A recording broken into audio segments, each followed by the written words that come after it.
घेरडी परिसरातील म्हैसाळ योजनेचे हक्काचे पाणी मागणीसाठी कार्यकारी अभियंता सांगोला व तहसीलदार यांना दिले निवेदन।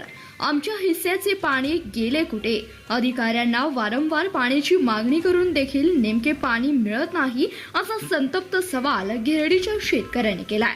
म्हैसाळ पंपगृह विभाग क्रमांक 2 सांगलीचे पाणी घेरडी परिसरासाठी कायम मागणी केली जाते व ते मिळवण्यासाठी घेरडी परिसरातील शेतकऱ्यांना वारंवार संघर्ष करावा लागतोय।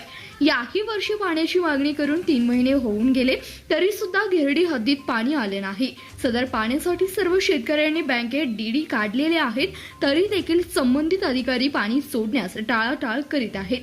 तरी आम्हाला 2 दिवसात पाणी मिळावे अन्यथा 4 मे 2026 पासून पाणी मिळेपर्यंत सहाय्यक कार्यकारी अभियंता सांगोला म्हैसाळ कालवा क्रमांक 1 येथे उपोषणास बसणार आहोत अशी दक्षता घ्यावी।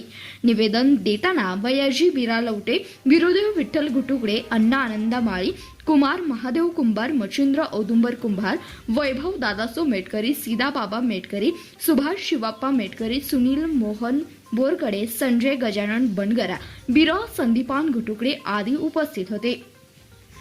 धन्यवाद। प्रतिनिधी शशिकांत कोळी, CBS न्यूज मराठी, सांगोला।